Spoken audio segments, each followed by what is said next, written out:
சில இழப்புகள் நம்மிடமிருந்து எதையோ பறித்துச் செல்கின்றன. ஆனால் சில தியாகங்கள் ஒரு உலகத்தையே காப்பாற்றுகின்றன. இந்த கதை அப்படிப்பட்ட ஒரு சிறுவனை பற்றியது. பல ஆண்டுகளுக்கு முன்பு மறக்கப்பட்ட ஒரு உலகம் இருந்தது. அந்த உலகத்தில் ஒரு விசித்திரமான விதி இருந்தது. அங்கே மனிதர்கள் தங்களுடைய நினைவுகளை கொடுத்து மந்திர சக்திகளை பெற முடியும். எவ்வளவு மதிப்புமிக்க நினைவை தியாகம் செய்கிறார்களோ அவ்வளவு பெரிய சக்தி அவர்களுக்கு கிடைக்கும். அதனால் அந்த உலகத்தில் இருந்த மிகப்பெரிய மந்திரவாதிகள் பெரிய விலையையே கொடுத்திருந்தனர். சிலர் தங்கள் சிறுவயது நினைவுகளை இழந்திருந்தனர். சிலர் தங்கள் தந்தை தாயின் முகங்களையே மறந்துவிட்டனர். சிலருக்கு தங்கள் அம்மாவின் குரல் எப்படி இருந்தது என்பது கூட நினைவில் இல்லை. அவர்கள் சக்தி வாய்ந்தவர்களாக இருந்தார்கள், ஆனால் முழுமையானவர்களாக இல்லை. அதே உலகத்தில் எலியாஸ் என்ற ஒரு ஏழை சிறுவன் வாழ்ந்து வந்தான். அவனிடம் பணம் இல்லை, சக்தி இல்லை, புகழும் இல்லை. ஆனால் அவனிடம் மற்றவர்களிடம் இல்லாத ஒரு செல்வம் இருந்தது. அது அவனுடைய நினைவுகள். சில நினைவுகள் எந்த மந்திர சக்தியையும் விட மதிப்புமிக்கவை. இது அவன் அடிக்கடி சொல்லும் வார்த்தை. அதனால்தான் மக்கள் அவனை கேலி செய்தார்கள். நினைவுகளை வைத்துக் கொண்டு என்ன பயன்? சக்தி இல்லாமல் எப்படி வாழப்போகிறாய் என்று அவனை ஏளனம் செய்தார்கள். ஆனால் எலியாஸ் தன்னுடைய முடிவை ஒருபோதும் மாற்றவில்லை. நாட்கள் நகர்ந்தன.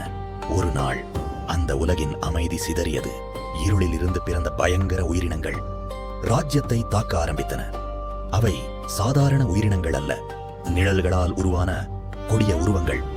அவை எங்கு சென்றாலும் அழிவை மட்டுமே விட்டுச் சென்றன. ராஜ்யத்தின் மந்திரவாதிகள் போராடினார்கள், தங்கள் சக்திகளை முழுமையாக பயன்படுத்தினார்கள். ஆனால் ஒரு விசித்திரமான விஷயம் நடந்தது. அந்த உயிரினங்கள் அழிவதற்கு பதிலாக மேலும் பலம் பெற்றுக்கொண்டே இருந்தன. ஒவ்வொரு தாக்குதலுக்கும் பிறகும் அவை இன்னும் வலிமையாக திரும்பின. ராஜ்யம் முழுவதும் பயம் பரவியது. அந்த நேரத்தில்தான் எலியாஸ் ஒரு மர்மமான ரகசியத்தை கண்டுபிடித்தான். அரண்மனையின் ஆழத்தில் பல நூற்றாண்டுகளாக மறைக்கப்பட்டிருந்த ஒரு கண்ணாடி இருந்தது. அந்த கண்ணாடிக்குள் ஒரு பெண் சிறைப்பட்டிருந்தாள். அவளுடைய பெயர் செரபின். அவளை பார்த்தவுடன் அவள் சாதாரண மனிதரில்லை என்பதை எலியாஸ் உணர்ந்தான். செரபின் அவனை பார்த்தாள்.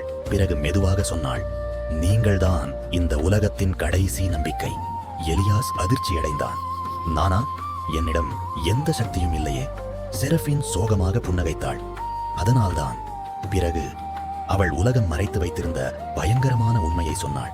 அந்த நிழல் உயிரினங்கள் வேறு யாராலும் உருவாக்கப்படவில்லை, மனிதர்களாலேயே உருவாக்கப்பட்டவை. ஒவ்வொரு முறையும் யாராவது அன்பான ஒரு நினைவை தியாகம் செய்து சக்தி பெற்ற போது அந்த நினைவோடு சேர்ந்த வலி இருளாக மாறியது. அந்த இருள் ஆண்டுகள் முழுவதும் சேர்ந்து இந்த பயங்கர உயிரினங்களாக உருவெடுத்தது. அதனால் ராஜ்யம் சக்தி வாய்ந்ததாக மாறியது, ஆனால் இதயமற்றதாகவும் மாறிவிட்டது. எலியாஸ் அமைதியாக நின்றான். அவன் நம்பவே முடியவில்லை. அப்போது செரபின் இன்னும் ஒரு ரகசியத்தை கூறினாள். அந்த இருளை நிரந்தரமாக அழிக்க ஒரே ஒரு வழிதான் இருந்தது. இதயவாயில் அல்லது ஹார்ட் கேட். அதற்குள் யாராவது ஒருவர் செல்ல வேண்டும். அவர்கள் வாழ்வில் இருந்த மிக மகிழ்ச்சியான நினைவை தாங்களாகவே தியாகம் செய்ய வேண்டும். சக்திக்காக அல்ல, புகழுக்காக அல்ல, உலகத்தை காப்பாற்றுவதற்காக. அந்த நொடியில் எலியாசுக்கு பதில் தெரிந்துவிட்டது. அவன் எந்த நினைவை கொடுக்கப் போகிறான் என்பது தெரிந்துவிட்டது. அது அவன் அம்மாவின் நினைவு. மழை பெய்யும் இரவுகளில் அவள் அவனை அணைத்தபடி தாலாட்டு பாடிய தருணங்கள், அவள் சிரித்த முகம், அவள் அன்பான குரல், அவள் உயிருடன் இருந்த கடைசி நாட்கள். அவனிடம் மீதமிருந்த மிகப்பெரிய பொக்கிஷம் அதுதான். அதை கேட்ட செரபின் கண் கலங்கினாள். இதை செய்தால் உன் அம்மாவை நீ என்றென்றும் மறந்து விடுவாய். எலியாஸ் சில நொடிகள் அமைதியாக இருந்தான். அவனுடைய கண்களிலும் கண்ணீர் வந்தது. ஆனால் அவன் புன்னகைத்தான். அன்பு என்பது ஒருவரை நினைவில் வைத்திருப்பது மட்டுமல்ல, அவர்கள் நேசித்தவற்றை காப்பாற்றுவதும் அன்புதான் என்று மெதுவாக சொன்னான். பிறகு அவன் ஹார்ட் கேட்டை நோக்கி நடந்தான். ஒவ்வொரு அடியும் அவனுடைய இதயத்தை கனமாக்கியது. ஆனால் அவன் நின்றுவிடவில்லை. இறுதியாக அவன் அந்த வாயிலுக்குள் நுழைந்தான். அடுத்த கணம் உலகமே ஒளியால் நிரம்பியது. கண்களை கூசச் செய்யும் பிரகாசம் வானம் முழுவதும் பரவியது. அந்த ஒளி இருளை தொட்ட நொடியில் அனைத்து நிழல் உயிரினங்களும் மறைய ஆரம்பித்தன. ஒன்றன் பின் ஒன்றாக அவை காற்றில் கரைந்து போனது. சில நொடிகளில் அனைத்தும் முடிந்துவிட்டது. ராஜ்யம் காப்பாற்றப்பட்டது. மக்கள் மகிழ்ந்தனர். அமைதி திரும்பி வந்தது. சில நாட்கள் கழித்து எலியாஸ் கண் விழித்தான். அவன் உயிருடன் இருந்தான். ஆனால் அவனுக்குள் ஏதோ ஒன்று இல்லாமல் போயிருந்தது. ஒவ்வொரு முறையும் மழை பெய்யும் போது அவனுடைய இதயம் கனத்தது. அவன் கண்களில் கண்ணீர் வந்தது. ஆனால் ஏன் என்று அவனுக்கே தெரியவில்லை. ஒரு மாலை செரபின் அவனருகில் அமர்ந்தாள். மழை துளிகள் மெதுவாக விழுந்து கொண்டிருந்தன.